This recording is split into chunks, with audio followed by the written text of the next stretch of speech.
bulastugan, hindi malilimutan ang asaran na merong pikunan, lalo na rin ang unang niligawan, unang kabiguan.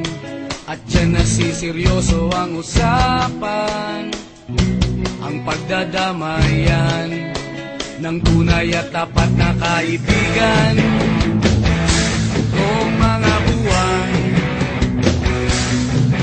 kaibigan na mamaasahan.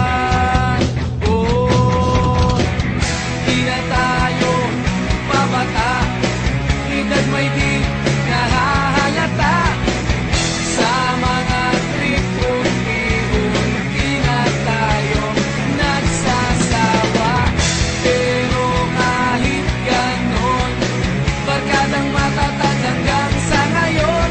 Minsan man magkita, tiyak may kwela, yan ang aking mga tropa.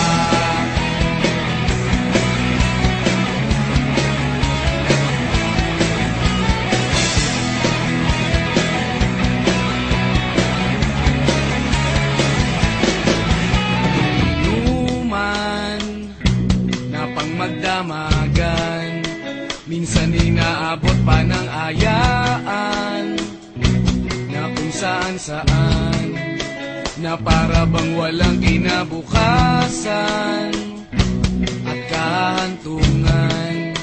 At dyan nasiseryoso ang usapan, ang pagpapayuhan ng tunay at tapat na kaibigan. Kung mga baliw